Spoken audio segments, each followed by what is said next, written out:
I think before talking about how to go global with EdTech, we should ask ourselves whether is the right thing to do. And actually, EdTech is one of the most difficult things to go global. It's a cultural-based area.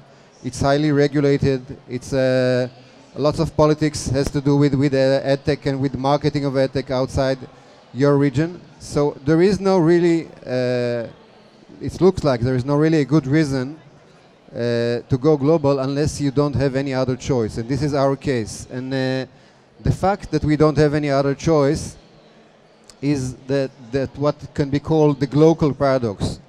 A small region like ours, from the one hand, and does not have a big enough market to create business model out of EdTech, but from the other hand, cannot allow himself just to lean on foreign content and foreign development. So you want to develop your own things that are really tailor-made on your own needs, but you don't have the market really to do this kind of thing.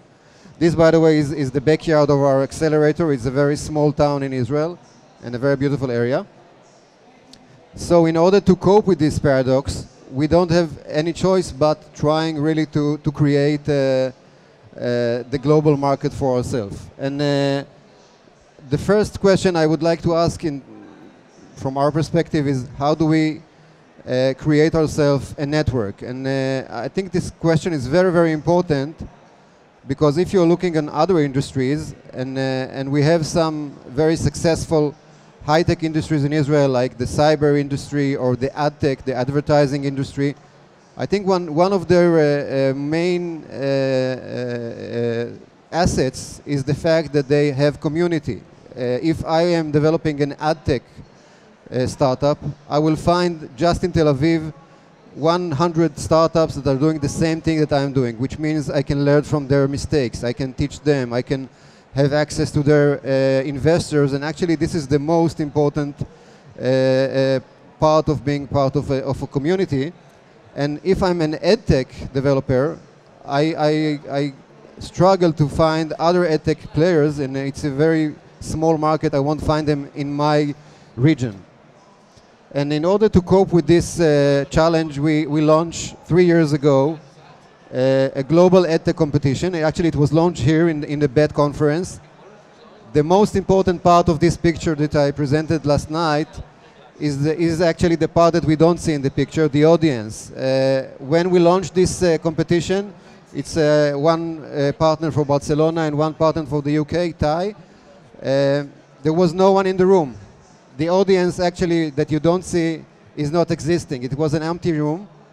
And although we started for really a very low level of audience, we reached these 3 years about 1,000 startups who became part of this competition from 70 countries. And all those startups, the fact that they became part of this competition is mainly because they had exactly the same need of creating the community, creating the network. We can see the leading countries that sent application to this competition, and we can find there among the usual suspects Colombia, for instance. Colombia is not the country that you would imagine that will have so many startups, but this is the country that have the need to create this artificial community that can really overcome the challenge of not having local community. And this year competition, we found some new members like Azerbaijan, like Serbia, like Egypt. And again, I think for those regions, we are creating some kind of solution for a problem that might be, in the end of the day, go, no-go for their process. And actually, this model is leaned in many ways on the theory of Manuel Castells. I don't know if you're aware with, that really put a lot of thoughts about networks and the importance of networks, and also the fact that networks can be, in a way, a new way really to create economy, a new way to define society, and a new way to create identity. And the same way that terror organizations are succeeding to be much more effective sometimes from states, network of startups that are not in the same region has the same potential, of course, much more positive. Another famous theory that works here is the theory of the weak connections. The theory that says that although in social networks usually we don't have a very strong connections, and for many senses they are not fruitful, they are very fruitful for some of our needs, our professional needs, from the connections to investor, for instance. So this was one aspect, and I think the next one is even tougher, and is the access to capital. Because if I'm an EdTech startup in the States, I have a very good access to capital. We have a few VCs that are dedicated to EdTech in the States. But if I'm an EdTech startup in Israel, even in the UK, although it's a much bigger market, this is a real challenge, getting investments, especially in the first stages. We can see here the map of the again, those 1,000 startups that we find in the Global EdTech Startup competition. And we can see that among those, we have about 20% from Latin America, we have about almost 20% from Europe, we have 30% from the States. But when we look at the map of the investments, we can see that the States that was in the previous slide, 30%, in the investment side is almost 70%. And we can compare those two slides. It's a very depressing comparison, but beside of being depressed, I think there is a huge potential in this story. And also, we get to understand something about the nature of those startups, because those startups here that are not getting VCs fund or angel funds, we should ask ourselves from there, where are they funded? Who is paying them? And the answer is probably a combination of some startups who are getting creating business from day one, some startups who are bootstrapping, and some startups who are starving. But this is the industry of EdTech is an industry that doing more with less. We see it also in the amount of seed in the industry of EdTech. We have about 50% of the startups are in the seed stage, which is much higher than the general market, which is about 30%. And when we look at even the startups who are getting invested, are usually in EdTech, are invested less. The seed stage is lower, and also even the next stages, like A series and forward, are lower than the general market. So in a way, the EdTech startups, the global EdTech startups, they are not really have access to funding, creating much more sustainable business models because they have no other choice. They have to really create a business model from day one and not waiting to some future risk investments. And funny enough, if you are analyzing last year, 2016 investment, you can see that most of the more VC-oriented funding are really in a very strong fall. For instance, this blue line, which is represents post-secondary EdTech initiatives, which mainly VCs are funding, is a very, very strong fall. And on the other hand, all those more solid areas like curriculum products, for instance, are in a slightly growing. And it's the same pattern. It's the pattern that says startups who has a very solid business model, that are creating it from day one, that are not leaning on potential but on actual business, have more chance to survive. And in this economy, I think those global startups who are growing outside the places that are really have a lots of capital have an advantage, because they know how to survive in this market and how to grow in the right pace. The next question, I'm going from one question to another, and it's getting more and more tougher. So this is really a tough one. As an accelerator, we all the time speak about product market fit. We really want our product to fit the market, and we really designed the product according to the users. We strongly believe in these buzzwords of the lean startup of Eric Ries. So we are not speaking about a product, we always speak about a product and a customer. But if we want to go global, and there is no such a place as global, as you know, we don't know who is our customer and what he really wants. In this realm, sometimes a startup has no choice but aiming to more than one customer, which is against the whole theory of a product market fit. And again, when we are analyzing those data of Global Startup Awards, we can see that about 15% of the startups are aiming for more than one market. For instance, to colleges and to high schools, or to K-12 and to high schools or higher education. And the same, I think the same pattern we can see with the most successful startups as well.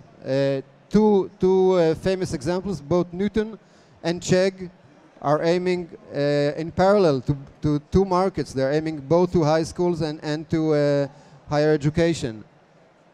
Another example of aiming more than one track is the example about whether we have to go to B2B or B2C. It's totally different business models. If you're a serious entrepreneur, you should stick to one of them. But if you are doing an EdTech, and especially if you're doing a global EdTech, when you don't have the very easy reach to the market, you cannot lean just on one of them. And again, I can mention two examples. One, the first example, CodeMonkey is alumni of MindCet, and the other one is Age of Learning. CodeMonkey started with an initiative of teaching kids to code through gaming.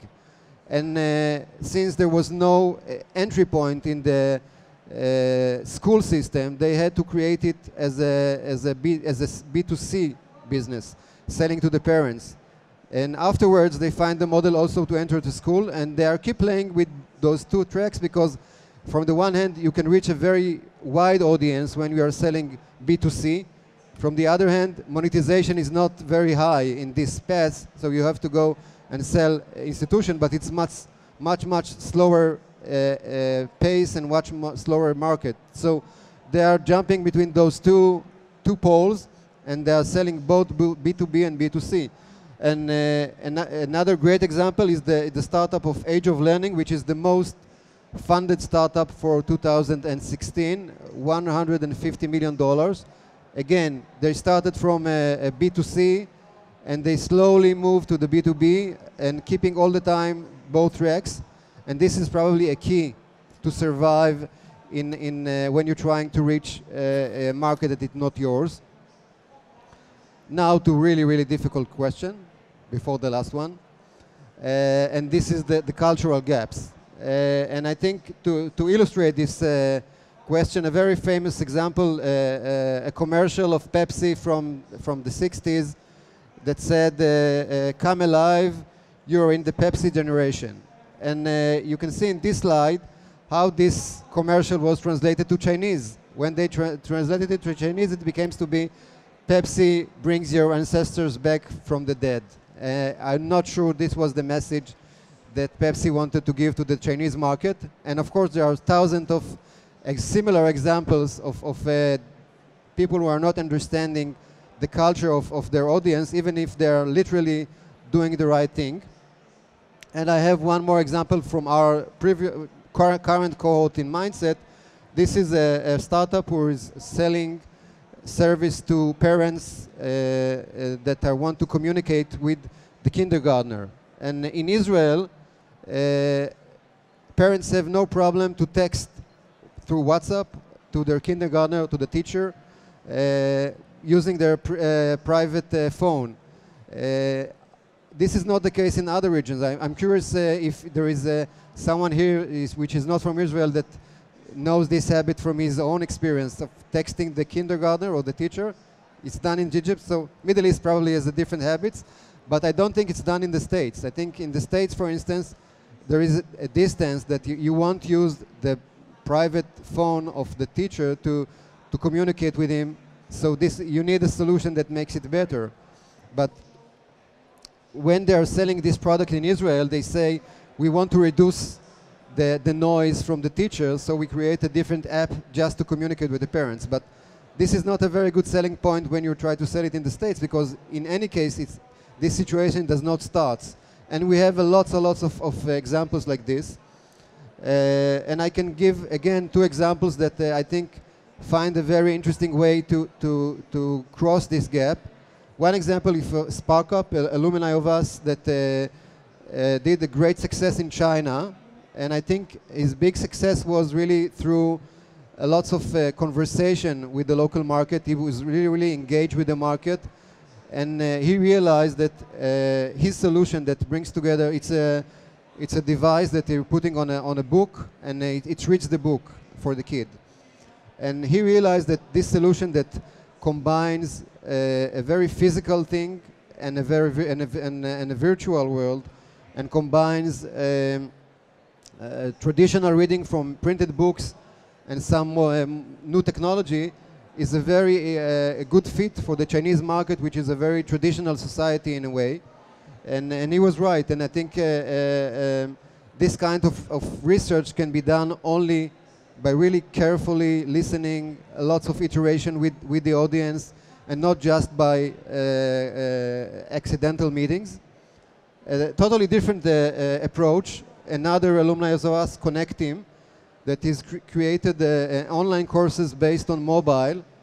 And he realized very soon that he never will be able to cross this cultural gap. He will never be able to communicate with each customer in each region and make him buy his product, because it's really, really costly in time and in budget, and really in understanding every market. And since he wanted to go globally, he created an online solution which is only online solution. You cannot buy this solution in any other ways. I tried a few times to introduce him to customers that I know all over the world, and he never wanted to talk with them. He said, if the customer cannot understand from the website what he has to do and how he has to work, I failed. I don't want to talk directly because I know I cannot do it. And I recommend you to go through his website just to see the flow of starting from the pricing. You can see here, he asks you how many employees you have, and you choose, and then you get the right pricing for your amount of employees. And going further to the application itself, it makes it as easy as it can best be possible in order not to speak with you as a customer. And he has today about 1,400 customers worldwide. I think about 40 in Israel, and all the rest in the rest of the world. And the fact that he did it was because he was leaning on a very accurate international language and ignoring totally the local culture. And I'm going to the last and the most difficult challenge and opportunity, and it's creating the added value. And every year I'm coming here to Bett, I'm asking myself, we're here with a few of our startups, what really can we offer this huge place? Is there any lines of codes that can be written in Israel and not only written in the UK or in France? And of course the answer is not. We all know more or less the same thing.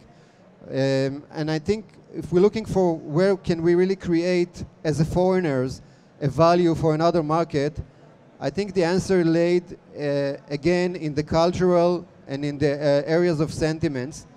And I can illustrate what I'm meaning by describing the evolution of Airbnb. It's not an educational startup, as you know, but I heard the podcast of the founder that was telling how he founded this initiative, and he said that it all started when he was in a meetup in San Francisco. He met a guy in the night.